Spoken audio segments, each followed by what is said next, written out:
Esse evento é em parceria com o Centro Interdisciplinar de Estudos Brasil-China, que acabou de ser inaugurado ontem na Unicamp, né, um centro que nasce com a perspectiva de fomentar o ensino, a pesquisa e a extensão relacionadas ao desenvolvimento chinês e às relações do Brasil com a China.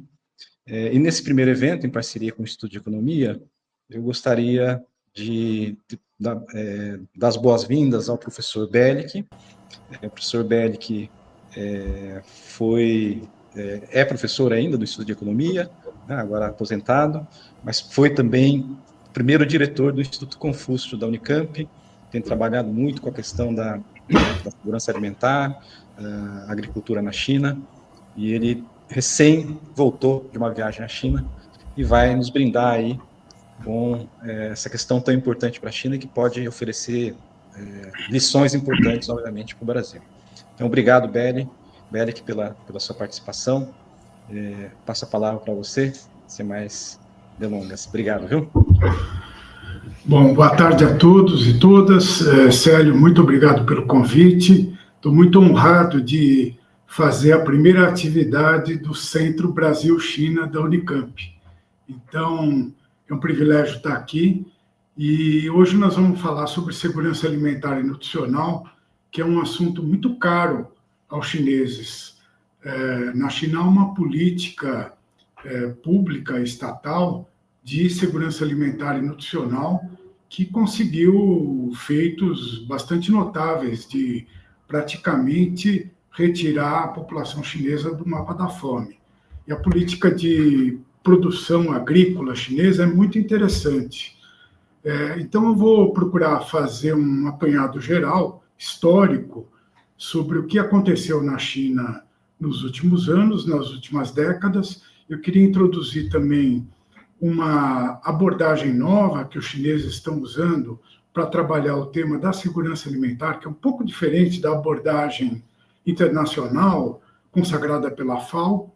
E aí vamos ver como é que isso daí impacta nos movimentos futuros aí da China. Então, eu vou me permitir passar alguns slides. Nós estamos aí já com o slide na tela. E eu queria começar levantando essa questão importante de como que a alimentação faz parte do dia a dia chinês. A China tem uma história de mais de 3.000 anos e, nesse tempo todo, passou por diversos períodos de crise e de fome. Então, a questão da alimentação é uma questão que está no dia a dia do chinês. É interessante que a saudação que os chineses fazem em mandarim é essa que está aí, Ni Shi Le Ma. Em vez de perguntar tudo bem, como nós brasileiros fazemos, os chineses perguntam: você já comeu? Isso quer dizer que a situação emocional e física dessas pessoas está boa. É interessante fazer uma saudação desse tipo, né? E esse conceito novo que os chineses estão introduzindo leva em conta justamente esse equilíbrio, essa questão holística que está por trás da alimentação. Eles usam o conceito de Xians, e a partir do Xiance surge uma disciplina chamada Xiologia. Então, como vocês podem ver aí, o Xiance é um conceito que procura juntar essas três pontas importantes: a visão do comedor, da pessoa que está sujeita à situação de alimentação, o alimento em si, o alimento físico, e a ordem que está por trás desta relação. Por isso que as setas se dirigem a partir dessa vertente ordem, né? A ordem seria a questão institucional para nós economistas, né? Então, todo o conjunto de regras e normas e costumes que estão por trás da relação entre a alimentação e as pessoas. Se a gente analisar a situação da China, vai se verificar que a alimentação está no centro das preocupações. Se vocês observarem bem o mapa da China nesse slide, dá para perceber que uma parte muito importante do território chinês é não produtiva, está numa situação de não agricultável. 50% da área territorial da China é utilizada para a produção agrícola. O resto são desertos, são áreas congeladas, áreas inapropriadas para a produção de alimentos. E a China tem 19% da população mundial, com apenas 7% da área agricultável do mundo. Uma situação diametralmente oposta à que nós temos no Brasil. Vocês podem ver nesse recorte, do lado esquerdo, o conjunto de canais que eram a base do escoamento da produção que existia na China desde os tempos imperiais. Então, os imperadores, as várias dinastias, foram aperfeiçoando esses canais de forma que a produção do sul pudesse chegar ao norte do país.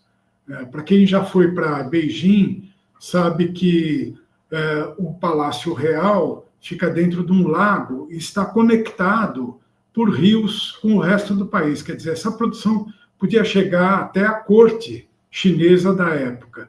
E essa era a base da organização chinesa, era um país integrado através dessa rede de canais. E, obviamente, tínhamos uma série de problemas que eram gerados por conflitos, guerras, invasões e a necessidade de manutenção desses canais o tempo todo. Se a gente analisa esse conceito que está por trás da xiologia, a gente vai ver que esses três fatores, do ponto de vista do comedor, da pessoa que se alimenta, do ponto de vista do alimento em si, e a situação do conjunto de normas institucional, a gente vai ver que é possível tirar uma série de indicadores. E os chineses vêm investindo nisso nos últimos anos. A gente que trabalha com segurança alimentar costuma sublinhar que a segurança alimentar tem 4 dimensões importantes: a disponibilidade, o acesso, a estabilidade e a utilização, que leva em conta a quantidade de alimentos, a renda das pessoas para consumir, a possibilidade de manter isso numa situação constante, independente de crises climáticas, guerras, e a questão da segurança do alimento em si, a inocuidade. Esses elementos estão contemplados nesta nova abordagem. E, a partir daí, os chineses estão tentando construir uma série de indicadores para monitorar essa situação. Na parte de cima desse slide, vocês podem ver, está muito pequeno, mas podem ter uma ideia, dos 17 Objetivos de Desenvolvimento Sustentável, que são os objetivos que fazem parte, que estão sendo seguidos a partir da Agenda 2030 das Nações Unidas. A partir desses ODS, desses Objetivos de Desenvolvimento Sustentável, é possível fazer uma correlação com esta abordagem da xiologia, né? E, ao invés de termos 17 indicadores, ou um pouco mais, porque cada objetivo tem uma série de metas, os chineses construíram 140 indicadores para tentar monitorar essa situação, levando em conta não só a renda, a disponibilidade do alimento, mas a forma como as pessoas estão consumindo, a alimentação saudável e não saudável, a questão da localização dos pontos de venda. Tem uma série de indicadores bastante detalhados que procuram trabalhar essas questões e que depois vão se projetar na política pública do governo. Bom, vamos voltar um pouquinho na história para a gente ver o que aconteceu ao longo desse tempo todo. Como eu disse, a China tem uma história de mais de 3.000 anos, e o que se observa é que o século XIX, por exemplo, foi extremamente tumultuado. boa parte da população chinesa, que era uma população rural, 90 e tantos por cento da população vivia nas áreas rurais, passava fome. Era muito difícil manter essa população com a produção. E existia uma série de estrangulamentos. A China, no século XIX, ela foi invadida por diversas potências imperialistas. Os ingleses, os franceses, os alemães e os japoneses, assim por diante. Então, a unidade territorial da China se viu prejudicada. Isso destruiu todo o sistema de escoamento que poderia existir na China. Então, se uma região produzia menos e antes era compensada por outra região, a partir do século XIX, essa situação fica extremamente complicada. Para complicar, ao final do século XIX, tivemos um período de secas muito difícil e a produção inteira do país foi arrasada. O que a gente tem logo em seguida... Opa, aqui passou. O que a gente tem logo em seguida é a Revolução Chinesa, a Revolução Maoísta, em 1949, e uma série de reformas que tentam estabelecer uma relação melhor entre a população e a produção. E várias dessas políticas deram errado. Nós tivemos o grande salto para frente, o grande salto adiante, que pegou o final da década de 50, início dos anos 60, e que desorganizou totalmente a produção agrícola chinesa. Vamos lembrar que a Revolução Maoísta foi talvez a primeira revolução de base camponesa que se fez no mundo. Se a gente voltar um pouco mais para trás, a Revolução Bolchevique foi uma revolução urbana, de operários, de trabalhadores urbanos e intelectuais. A Revolução Chinesa, não. Foi uma reação do campesinato. Eram massas de camponeses que o Mao, que tinha origem camponesa, conseguiu mobilizar e estabelecer um novo Estado, a República Popular da China. Portanto, ao desmontar esse sistema de produção que tinha uma base camponesa, houve uma desorganização geral na produção agrícola chinesa e nós tivemos mais um episódio de fome nos final dos anos 50 e anos 60.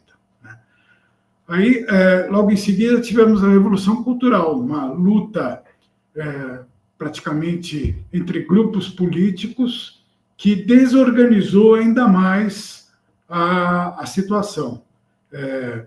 Vejam que, no período anterior, se tentou coletivizar a produção e não deu muito certo, porque numa geração que tinha vivido séculos de vida camponesa, onde a propriedade da terra tinha um peso muito importante, o fato de você tentar coletivizar a terra desorganizou ainda mais. E a Revolução Cultural provocou uma crise geral na China. Nos anos 60 e 70, a China praticamente fica estagnada, porque não se produz absolutamente nada. Vamos voltar um pouquinho aqui a essa questão. Aumentando um pouco o slide aqui. Davi, se puder aumentar um pouco, né? Isso. Se a gente pegar a história da China até o Império, esse dado é muito interessante. 1.800 ocorrências de surtos de fome. Então, a vida chinesa convivia com a situação de fome. Tivemos as guerras do começo do século XX, com a derrocada da monarquia, e depois vários problemas que vieram com o planejamento, que foi um planejamento errático, e provocou uma série de problemas. A gente costuma dizer que, nesse período do Grande Salto para frente, ocorreu a Grande Fome Chinesa. Não temos dados exatos de quantas pessoas morreram nesse período, mas estima-se que por volta de 45 milhões de pessoas morreram de fome em função dessa desorganização, né? De tal forma que os períodos seguintes tentam reformar esse sistema de produção de forma a aumentar a produção de alguma forma. O sistema era extremamente engessado e a coletivização fez com que nós tivéssemos uma paralisação da produção. Por exemplo, com a coletivização, o camponês deixava de ser o dono da terra e toda a produção tinha que ser entregue ao Estado e vendido ao preço estabelecido pelas autoridades. Isso provocava um grande desincentivo à produção, provocava desvios de produção, corrupção, uma série de coisas. Portanto, essa ideia de socialismo de base camponesa não deu muito certo, né? Vejam que até 1953 a China estava sob influência da União Soviética. Aliás, a União Soviética foi o grande apoio que a China teve no período seguinte à Revolução.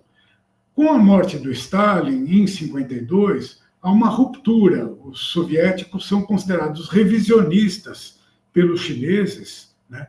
E a China tenta desenvolver um modelo próprio de base camponesa.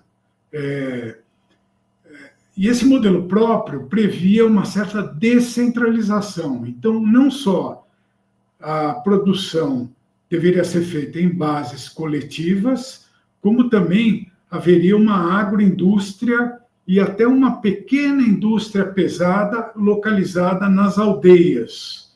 Isso para a produção de arados, maquinaria simples, utensílios que se usava.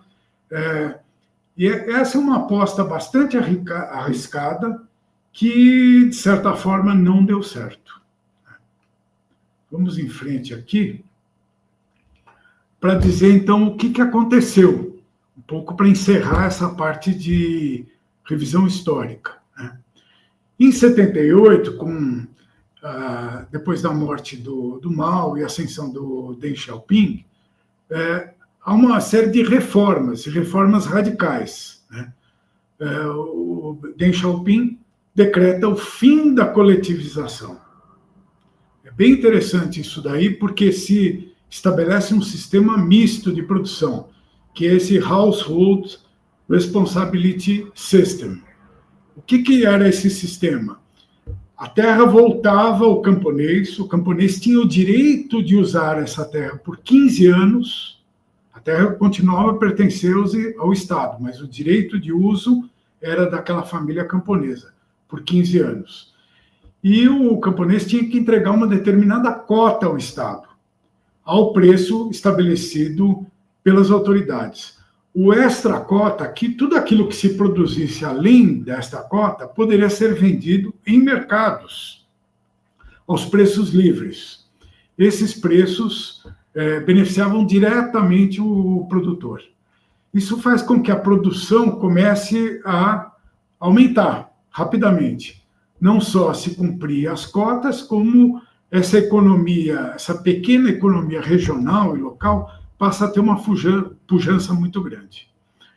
Isso faz com que surja também a proposta das TVEs, Townships and Village Enterprises, ou seja, empresas de base privada, vou colocar entre aspas, privada, porque pertenciam às cooperativas, aos trabalhadores organizados, que passam a agroindustrializar ou industrializar essa produção. Então, uma parte da produção desses camponeses que viviam nas aldeias passa a ser dirigida para a industrialização e produção local. Essa é a base dessa indústria que nós vemos, que nós estamos vendo a partir dos anos 90. Né? Nós tivemos também a estabilização dessa propriedade rural, como eu falei, por 15 anos. Nos anos 90, surge a política dos 3 Nong, né? A agricultura, o camponês e a alimentação. Esses são os 3 Nongs. A ideia era que tivéssemos um equilíbrio entre essas 3 partes. Os chineses são muito dados a essas filosofias, né?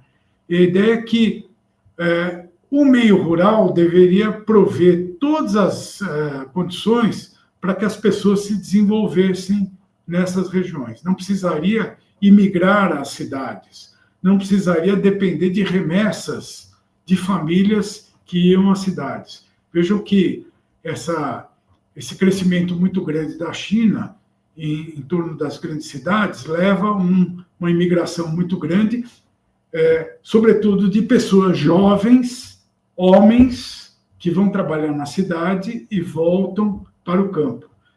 Tem o fenômeno das crianças que ficam vivendo com os avós nas pequenas vilas e nas aldeias, né? O que se tenta fazer é juntar novamente e dar condições materiais e de desenvolvimento cultural para que essas aldeias possam se desenvolver. Isso coincide com a entrada da China na OMC em 2001, né, onde a China passa a exercer um papel importante, seja comprando alimentos, seja participando do comércio internacional dentro dos padrões do comércio internacional. E, finalmente, a partir de 2005, essa política passa a ser mais detalhada, né, com uma verdadeira rede de proteção social que se estabelece no campo. É a ideia do novo rural socialista, né, onde estariam garantidos aos trabalhadores, aos camponeses, saúde, habitação, auxílio funeral, que é muito importante, e uma certa renda a esse produtor. Esta política tem o poder de reduzir a pobreza de uma forma imediata. A gente vai ver os gráficos aí depois, e vocês vão ver como a política teve um efeito muito forte, né? Houve também uma liberalização da imigração para as cidades. E o que a gente chama de privatização, nós vamos ver mais adiante, é a ideia das empresas, que são empresas privadas, cabeça de dragão, né? Então, a China ela entra definitivamente no comércio internacional e entra definitivamente na oferta de alimentos a partir de meados dos anos 2000. Vamos um pouco em frente, né? Depois de dois outros secretários-gerais do Partido Comunista, a gente tem a política do Xi Jinping, né?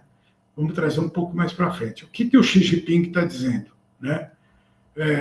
Vejam que interessante essa frase que está em cima, logo no começo do slide, né? Está em inglês, mas eu vou traduzir, que diz o seguinte, que a tigela de comida do povo chinês tem que sempre ficar firmemente nas suas próprias mãos. Essa ideia de soberania e segurança alimentar está muito presente. Como eu mostrei, a China teve episódios de fome enormes. Então, nesse período novo que a China estava inaugurando, seria muito importante que se trabalhasse essa questão de uma forma mais forte, seja mantendo estoques reguladores, diversificação da produção, abrindo o comércio exterior para países que tinham superávit, que é o caso do Brasil, e se vê uma política muito forte de garantir a segurança alimentar interna, né? Do ponto de vista interno, né, é criado a ideia de One Family, Two Systems, a ideia de que o produtor ele pode, ao mesmo tempo, produzir para o governo e, ao mesmo tempo, ser um empresário, trabalhar de uma forma independente do governo pela economia de mercado. Há uma certa abertura, então, da China para essa questão. Até a gente muitos autores chamam isso, entre aspas, de individualismo coletivo, o que é uma contradição em termos, né?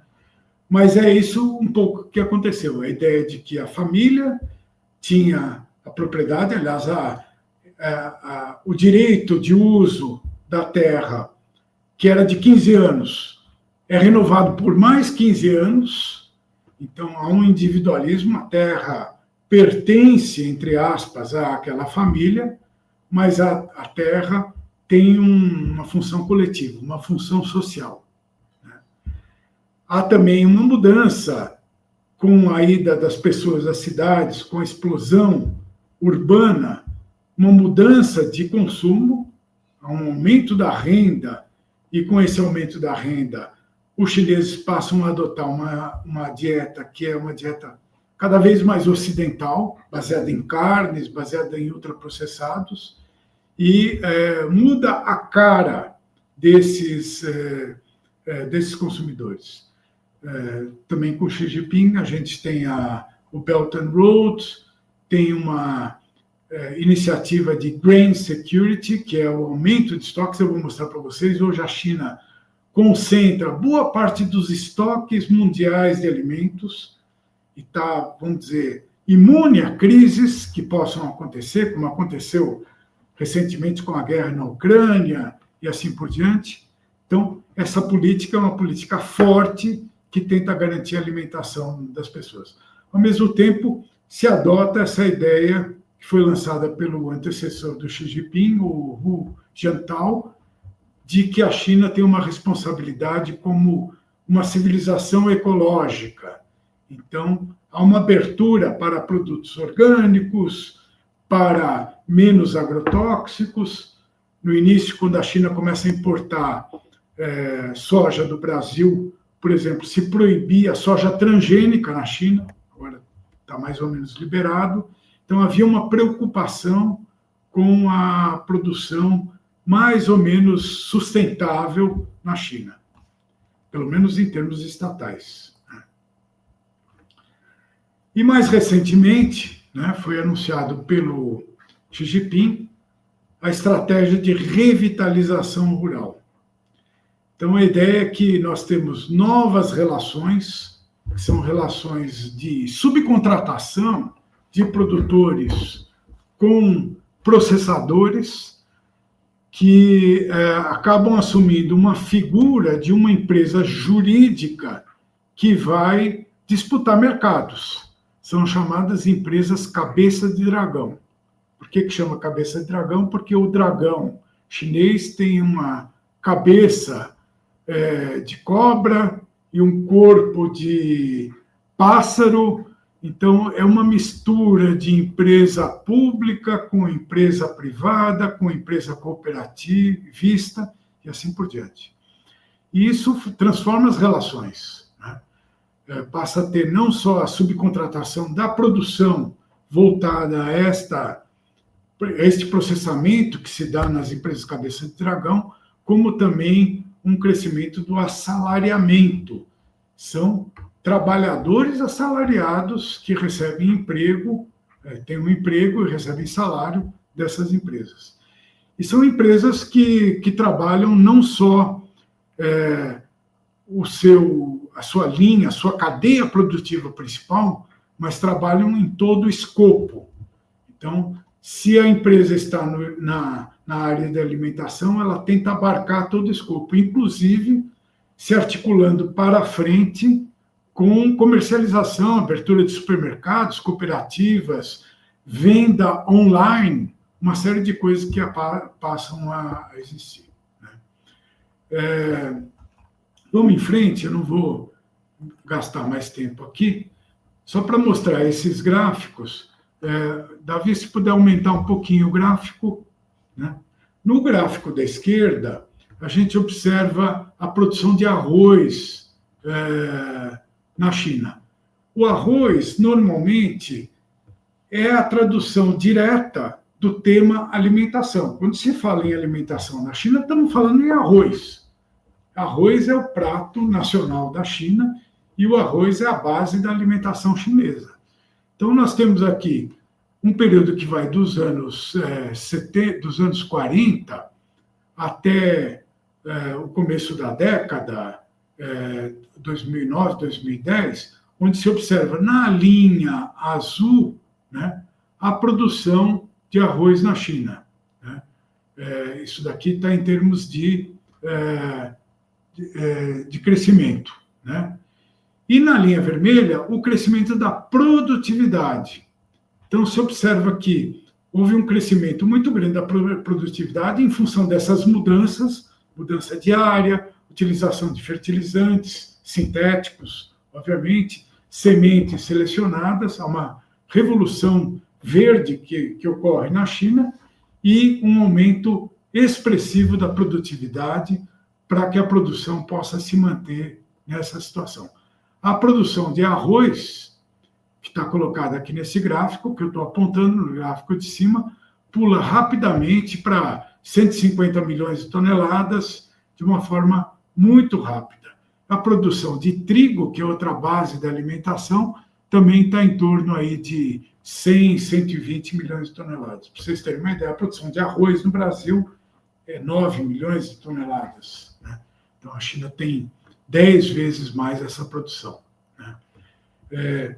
No gráfico da esquerda, a gente vê a produção de cereais. Esse é uma base, um índice, número índice, tendo como base 2004.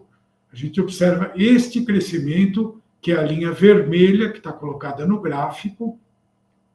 A linha vermelha é uma linha que mostra um crescimento de praticamente 4 vezes da produção de cereais na China, e ele está comparado com o Brasil, Estados Unidos e o resto do mundo.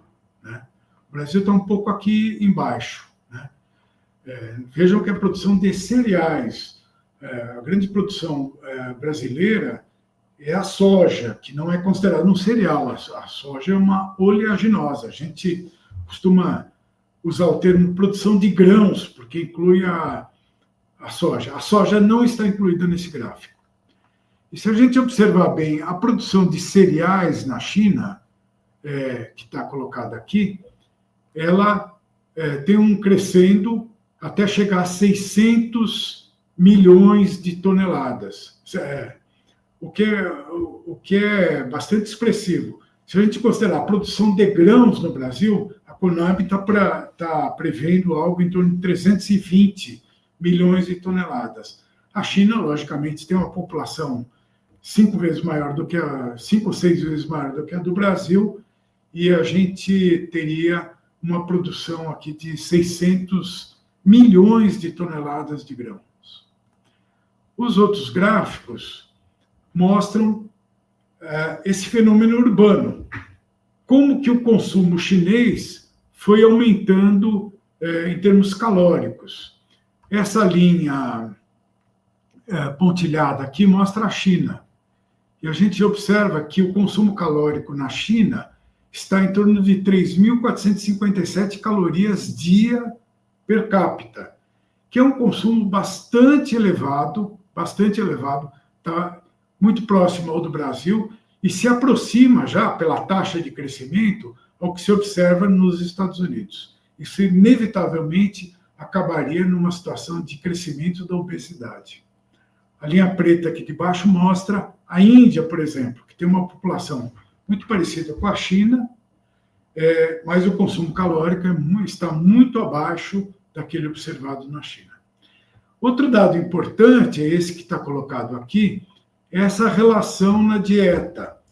Se antes nós tínhamos 8 partes de grãos para uma parte de carne e uma parte de verduras e frutas, esta relação mudou ao longo do tempo. Hoje nós temos 4 partes de grãos, 3 partes de carnes e 3 partes de verduras e frutas. Ou seja, há um crescimento expressivo do consumo de alimentos na China. Considerando que praticamente 70% hoje da população chinesa vive nas cidades, esse crescimento tende a crescer cada vez mais. Aqui tem eu vou passar rapidamente o gasto médio em alimentação, né?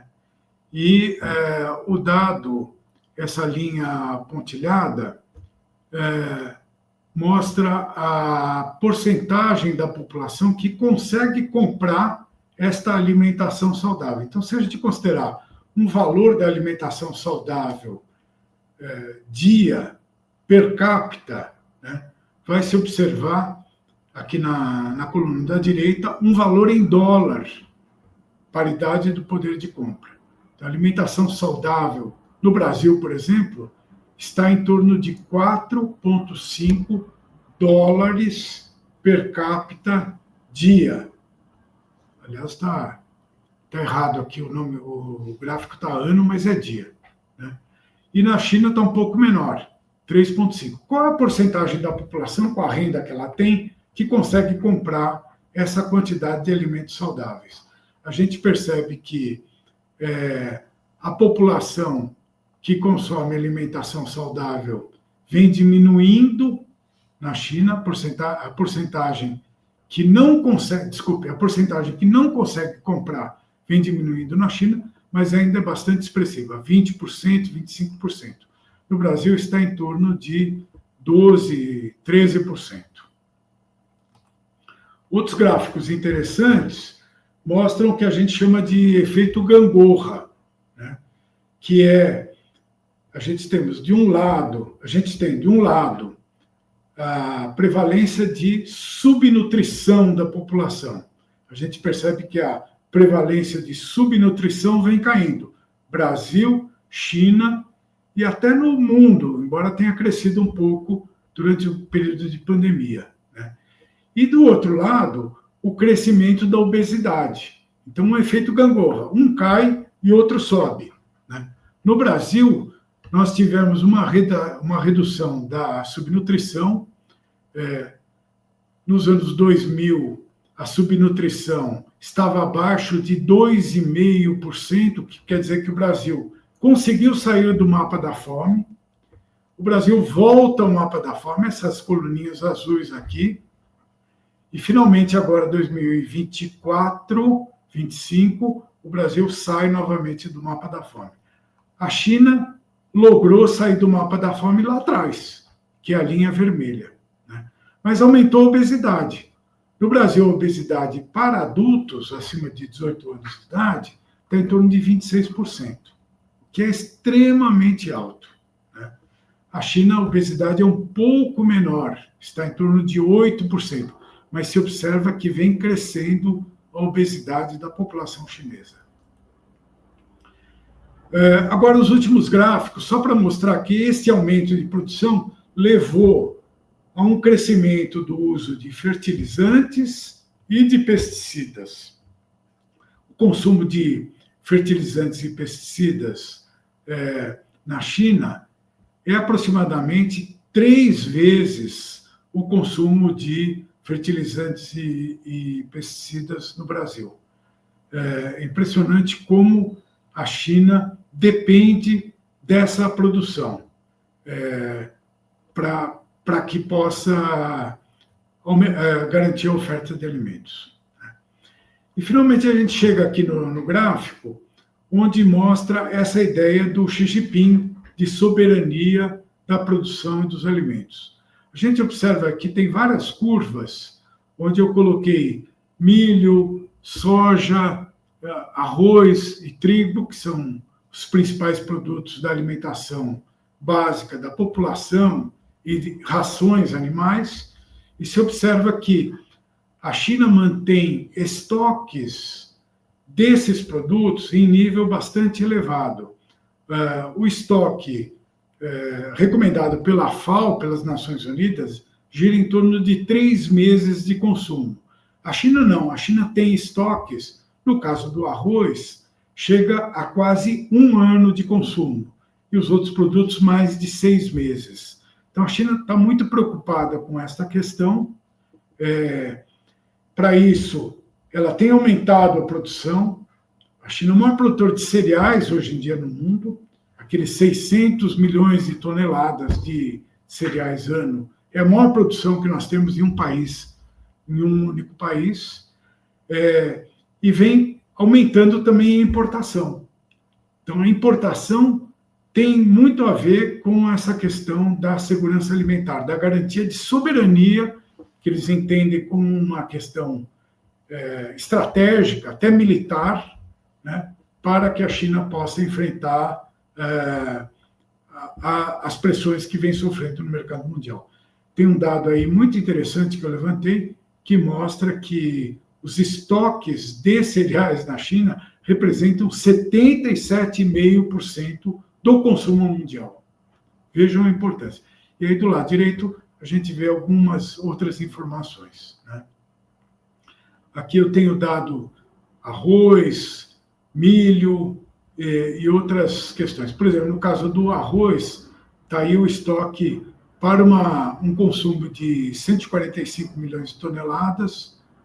O estoque de arroz na China chega a 100 milhões de toneladas. No Brasil, para um consumo de 10 milhões de toneladas, nós temos um estoque que não passa de 1,5. Agora, né? Porque anteriormente o estoque dava para dias de consumo apenas. Né? Aqui tem milho, né? E aqui mostra a importação chinesa de alimentos. E, por último, eu queria mostrar aqui a questão da queda da população. Nós temos queda da população em extrema pobreza, o dado do Banco Mundial, que leva em conta a renda per capita a renda de $2,15 dia, paridade do poder de compra, base 2017. Né? Vejam a queda da pobreza extrema na China, que em termos percentuais, não em absolutos, é maior do que a do Brasil, está em torno de 3, 4, 5%. No Brasil está em torno de 8%, que é a linha azul. O Brasil logrou uma grande redução da pobreza extrema, mas a China, praticamente em 10 anos, tirou 200 milhões de pessoas da pobreza extrema. Essa aqui é a renda. Esse é um dado importante que eu queria enfatizar para o que eu vou falar mais para frente. Aqui a gente tem uma comparação de renda per capita entre rural e urbana. Então, se observa a renda rural, a coluna verde, e a renda urbana, a coluna cor de laranja. Se observa a disparidade enorme que tem ainda entre o rural e o urbano. Então, muito embora a gente tenha tido a política dos 3 NONGs, a rede de proteção social e assim por diante, as condições de vida no campo não são iguais às condições de vida na cidade. A renda no campo é talvez metade da renda disponível nas cidades. Bom, voltando à geologia, né, o que esse gráfico, que está sendo muito discutido pelos geólogos, tenta mostrar? Aí nós temos a posição de cada um dos países e 4 quadrantes, onde se tenta correlacionar recursos alimentares, produção, disponibilidade, né, com a expectativa de vida. Então, a expectativa de vida para os chineses seria uma síntese da situação de equilíbrio que eles buscam com essa ideia de chance que a geologia busca. Então, de nada basta você ter disponibilidade de alimentos se você não consegue trabalhar isso daí em termos de bem-estar da população. Né? Então, o que está aí neste quadrante 4 aí que a gente vê, teria que migrar para o quadrante 1, lá para cima, onde nós temos alta expectativa de vida e recursos alimentares. Então, se um país tem recursos alimentares, ele tem condição de gerar uma alta expectativa de vida. A China teria menos recursos alimentares do que a necessidade diária dos chineses e tem baixa expectativa de vida. Teria que migrar do quadrante 2 para o quadrante 1 e ainda subir lá em cima. Né? Então, esse é um gráfico interessante que mostra como os tais conceitos acabam impactando fortemente nessa política pública. Agora meu tempo já está quase terminando. Em termos de consumo, nós tivemos vários problemas decorrentes desse rápido crescimento e dessa necessidade de colocar produto na boca, na tigela do chinês, como diz o Xi Jinping, né? E isso levou a uma série de escândalos alimentares. É interessante que esses escândalos vão surgir em 2001, com a entrada da China na Organização Mundial do Comércio. E aí começa a se verificar que o padrão de sanidade do produto chinês não correspondia a um padrão de sanidade aceito internacionalmente. E nós temos vários escândalos que acontecem lá, a questão do leite, a questão do chá, a carne bovina, carne de porco. Se vocês procurarem na internet, vão ver as lanchonetes McDonald's, né, que deveriam ter um padrão internacional. Quando elas vão para a China, elas passam a praticar um padrão sanitário muito inferior. E várias lojas, vários pontos de venda do McDonald's acabam sendo interditados pela vigilância sanitária. Isso leva a uma questão que nos faz analisar como é que está sendo feita a distribuição desse produto, né? Que a gente viu a produção, mas da porteira para fora, o que acontece? No momento em que a China abriu, as grandes redes de supermercado foram para a China e passaram a vender os produtos industrializados, os produtos ultraprocessados e a dieta ocidental. Nós vimos aí a entrada das grandes redes de supermercado, Walmart, Carrefour, as redes inglesas todas, que assumiram bandeiras chinesas.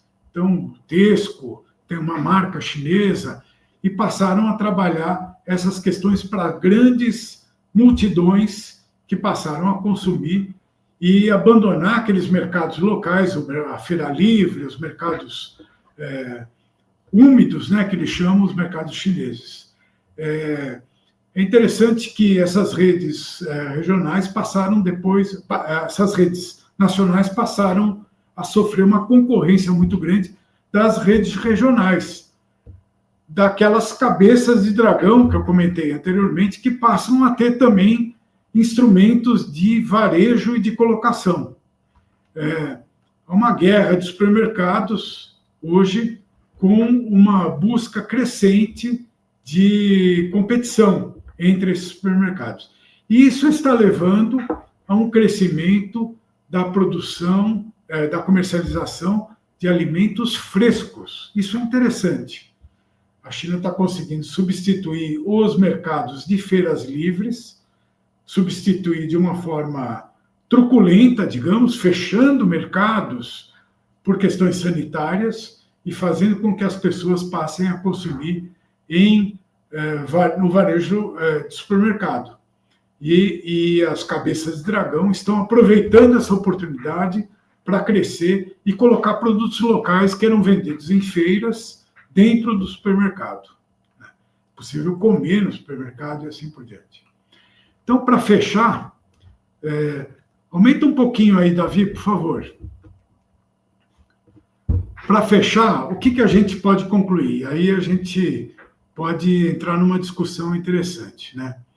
Em primeiro lugar, a China, como vocês viram, avançou muito em relação à segurança alimentar e nutricional. Saiu do mapa da fome, os níveis de desnutrição são muito baixos, em termos absolutos ainda é muita gente, 40, 50 milhões que vivem em situação de desnutrição, mas a China avançou muito rápido, seja pelo aumento de renda, seja pela mudança do modelo.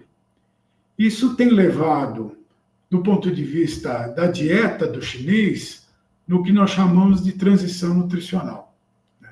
Então, o chinês está consumindo mais produtos industrializados, a dieta dele mudou, os hábitos alimentares dele mudaram, os hábitos de compra também mudaram, e isso configura uma situação de transição nutricional, né? Com um consumo calórico bastante elevado e uma dieta que tem uma cara muito parecida com a dieta ocidental, né? essa redução na dependência, que é uma obsessão dos chineses, né, pode criar problema para os produtores de grãos. É por isso que esse crescimento muito acelerado da China provoca problemas de sustentabilidade e leva a uma dependência de outras questões aí. Mão de obra, por exemplo, que já está faltando na China, né?